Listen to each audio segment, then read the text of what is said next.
Oke, baik Bapak Ibu sekalian, apakah suara saya terdengar dengan jelas? Sudah ya? Oke, baik. Kita mulai eh, pelajaran kita pada siang hari ini terkait dengan mata pelatihan persembahan benih padi. Baik, sebelum kita mulai pembelajaran pada siang hari ini, kita berdoa sesuai dengan agama dan kepercayaan kita masing-masing. Berdoa dimulai.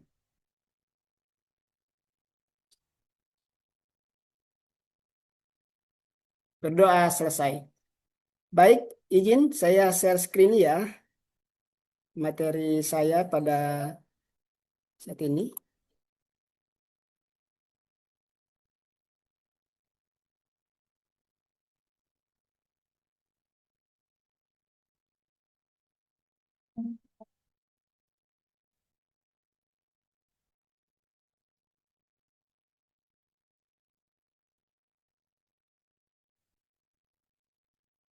Oke, ya, s- izinkan saya menyampaikan sebuah pantun ya Bapak Ibu ya, biar kita tidak tegang ya. Boleh ya?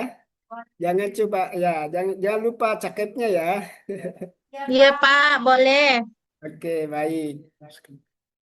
Ya, air mengalir di tepi kali, Cakep, membawa daun jatuh ke muara. cakep, Assalamualaikum para hadirin sekalian. Mari cakep, kita belajar bersama dengan gembira. cakep. Jadi kita harus gembira ya. Satu lagi boleh ya? Boleh Pak. Oke. Jalan-jalan ke Kota Blitar. Jangan Cakep, lupa membeli pepaya. cakep. Kalau belajar, janganlah gelisah, Gitu. Cakep. santai saja sambil gembira. Oke, baik Bapak Ibu sekalian. Jadi eh, materi saya terkait dengan persembahan tanaman padi ya. Jadi materi ini sebenarnya kami sudah sampaikan kemarin untuk materi pelatihan ini di pelatihan persiapan tenaga kompeten untuk Brigade Pangan. Dan untuk kali ini kami mencoba meramu dalam menyampaikan sebuah materi dalam waktu selama 15 menit dalam micro teaching pada pelatihan penguatan lidah suara. Ya.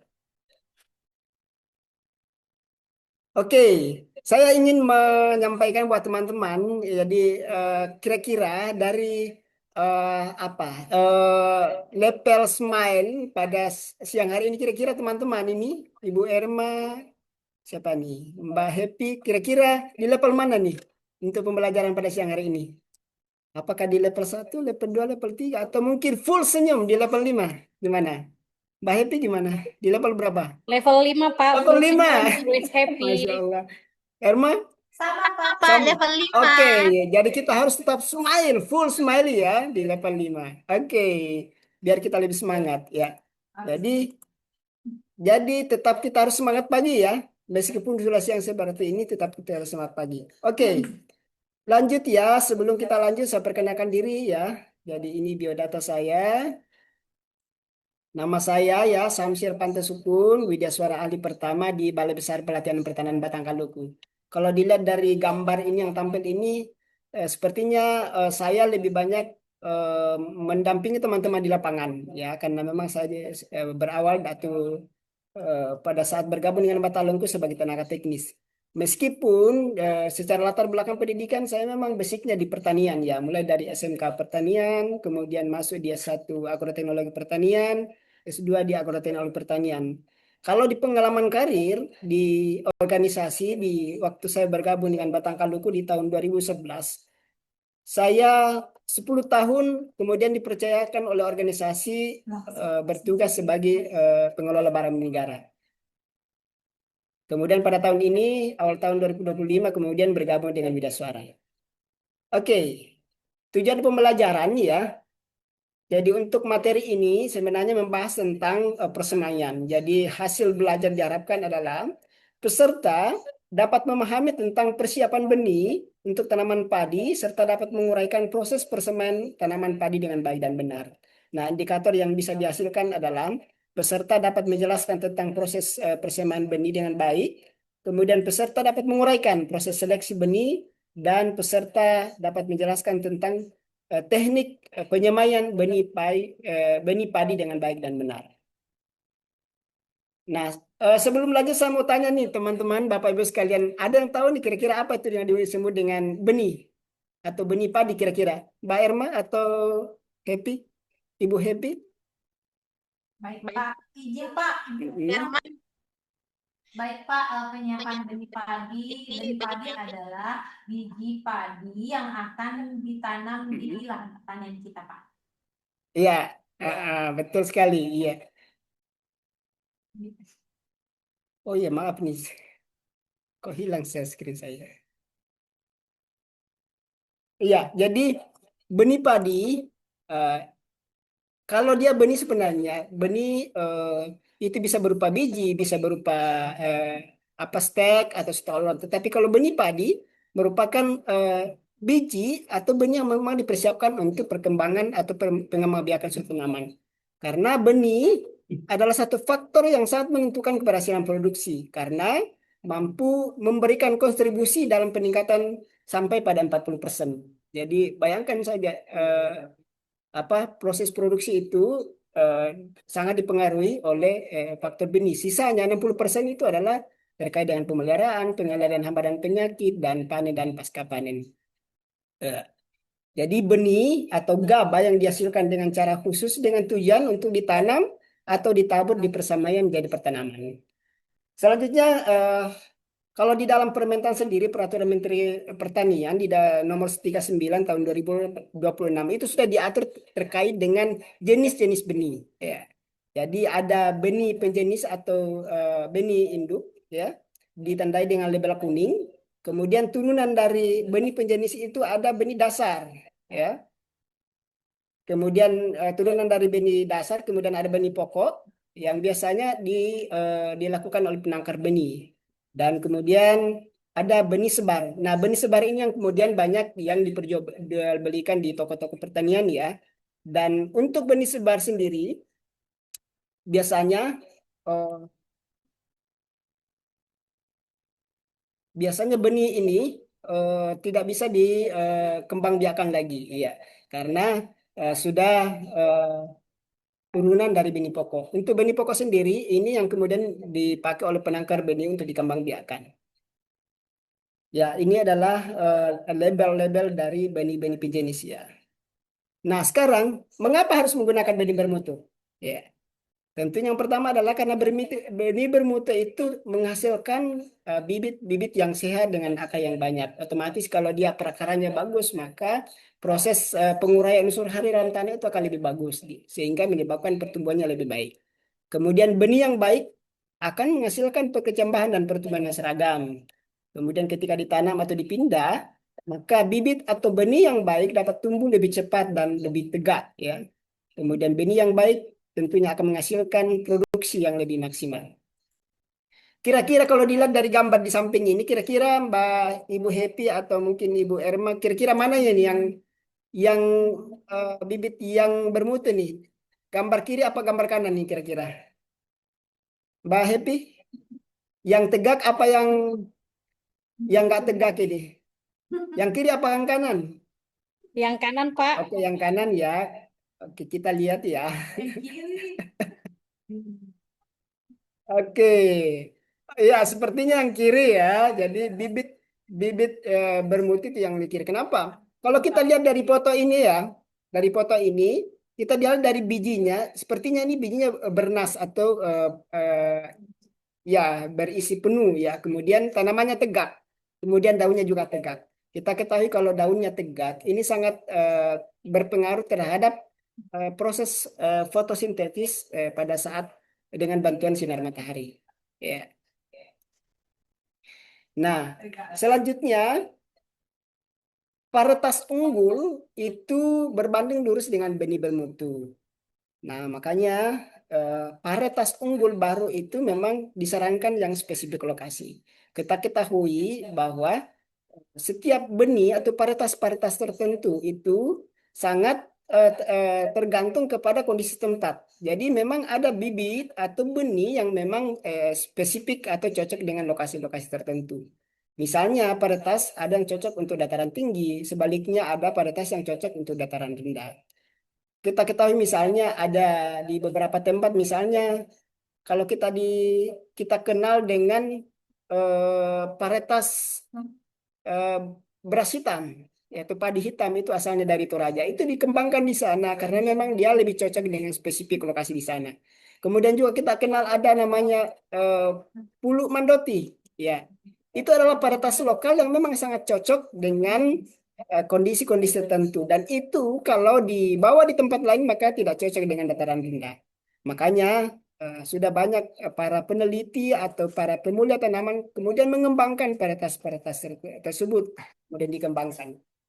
Iya, karena diharapkan varietas-varietas unggul baru yang spesifik lokasi ya itu menghasilkan daya hasil yang tinggi, kemudian mempunyai rasa yang disukai oleh konsumen, kemudian mudah diadopsi oleh petani dan tentunya adalah tahan hama dan penyakit. Nah, untuk benih bermutu sendiri secara sederhana itu bisa kita bedakan dari tiga aspek ya. Yang pertama dari secara genetik, kemudian secara fisik dan secara fisiologi. Kalau secara genetik tentunya memiliki apa namanya varietas yang murni ya. Kalau kita lihat coba bisa dilihat di gambar nggak teman-teman semua? Kalau kita lihat gambar ini adalah varietas yang atau tanaman padi yang mempunyai tanaman yang seragam, ya. Tinggi tanamannya sama. Kemudian kalau lihat di sini bulirnya atau buahnya sudah hampir sama semua, sudah mulai menguning, ya. Karena dia berasal dari satu varietas yang sama, ya. Kalau dia berasal dari varietas yang berbeda, kalau benihnya tercampur dengan varietas yang lain, maka bisa saja sebagian ini sudah mengungung, sebagian masih hijau, atau mungkin sebagian ada yang tinggi, ada yang pendek. Kemudian secara fisik tidak tercampur dengan biji-biji gulma yang tentunya akan menghambat proses pertumbuhan. Kemudian dari segi berukuran penuh, ya atau bernas atau seragam. Kemudian dari segi fisiologis tentunya punya kecamba atau daya viabilitas di atas 80%. Oke, selanjutnya kita sebenarnya secara sederhana ya untuk mengetahui eh, kualitas benih, benih apakah dia bernas atau tidak itu secara sederhana bisa kita melakukan dengan seleksi benih, seleksi benih dengan menggunakan air garam. Sampai di sini mungkin ada yang bertanya, teman-teman semua, Ibu Erma atau Ibu Happy ada nggak yang bertanya? Cukup jelas, Pak. Ya, oke. Saya ingin menampilkan sebuah video singkat ya, tapi mohon maaf ini saya ambil dari teman-teman ini terkait dengan eh, apa namanya cara sederhana untuk seleksi benih dengan menggunakan air garam ya. Boleh ya? Sebentar ya kita lihat videonya. Oke. Sangat sederhana, yaitu jadi untuk uji benih bernas ini yang kita perlukan adalah yang benih unggul ini yang kita beli benih unggul berlabel ya. Kemudian wadah dua dengan isi air. Nah, untuk air seperti ini adalah kapasitas 10 liter tapi kita isi 8 liter. Ya, kemudian kita memerlukan garam. Perkiraan penggunaan garamnya itu antara 4 sampai 5, ya, 4 sampai 5 bungkus. Berat garamnya per bungkusnya adalah sekitar 250 Ya, gram. jadi mohon maaf ya, Artinya sepotong-potong saya videonya kira-kira ya karena sekitar terbatas 1 gram. waktu ya. Ya. Kita akan setimbangkan dengan menggunakan garam. Kita masukkan saja garamnya. Jadi telur tadi ini sebagai parameter ya, sebagai parameter untuk mengetahui konsentrasi larutan air garam. Jadi ketika nanti air garam dilarutkan kemudian diaduk, kemudian ketika nanti telurnya sudah mengapung berarti konsentrasi eh, campuran garam dengan air sudah Kemudian bisa dipastikan pas ya, seperti itu. Oke, nah Bapak Ibu bisa melihat sekarang telur sudah naik ke permukaan. Nah, kalau sudah setimbang, Ya, sorry. gunakan dalam Maaf ya. dengan Saya klik tadi. air garam ini, tugas telur sudah cukup. Ya. Jadi telur Jadi, kita amankan saja. ya, jadi telur itu hanya sebagai Amankan saja parameter telurnya. ya untuk mengetahui Kemudian konsentrasi larutan selanjutnya garam. adalah Setelah itu kemudian dimasukkan benih ya ya berlebar atau benih gabah. berlabel ini. Kita masukkan saja Ya. benihnya ke dalam toples yang sudah berisi dengan larutan air garam.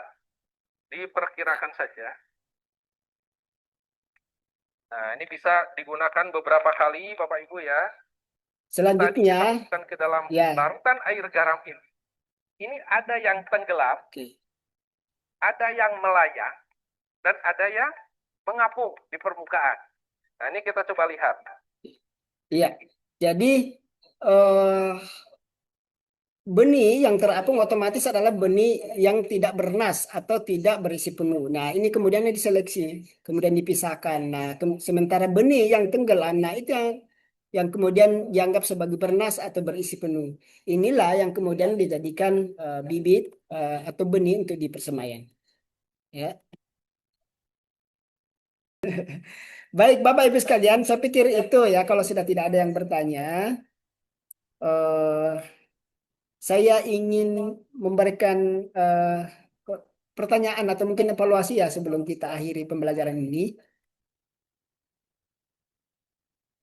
Ya, sorry ya.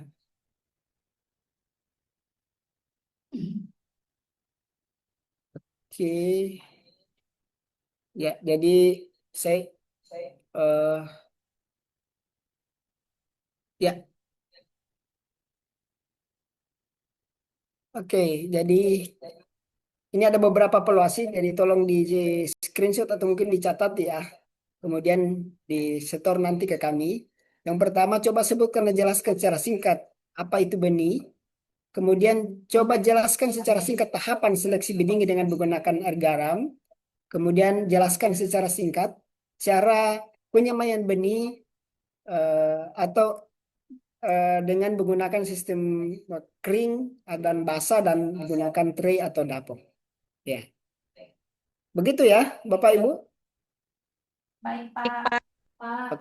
Ya, baik, Bapak Ibu sekalian, ya. eh, Sebagai kesimpulan dari materi ini adalah yang pertama adalah untuk memperoleh hasil tanaman yang berkualitas khusus tanaman padi, maka tentunya yang pertama adalah pembelian benih yang bermutu ini yang penting ya. Karena pembelian benih dan melalui seleksi benih serta pengakuan benih kemudian melakukan persemaian dengan tepat sesuai dengan rekomendasi, metode dan waktu pertanaman. Ya. Dengan demikian, maka kalau sudah tidak ada lagi yang bertanya, saya ucapkan terima kasih ya Bapak Ibu sekalian sudah mendengarkan materi pada kesempatan kali ini. Dan mungkin sebelum saya tutup, boleh saya sampaikan sebuah pantun lagi. Boleh, Pak. Boleh, Pak. Oke. Padi mengunung tanda berisi, Cakep. siap dipanen di musim raya. Cakep. Belajar hari ini cukup di sini. Cakep. Semoga bermanfaat bagi kita semua. Terima kasih. Wassalamualaikum warahmatullahi wabarakatuh. Terima kasih. Waalaikumsalam. Terima kasih, Pak.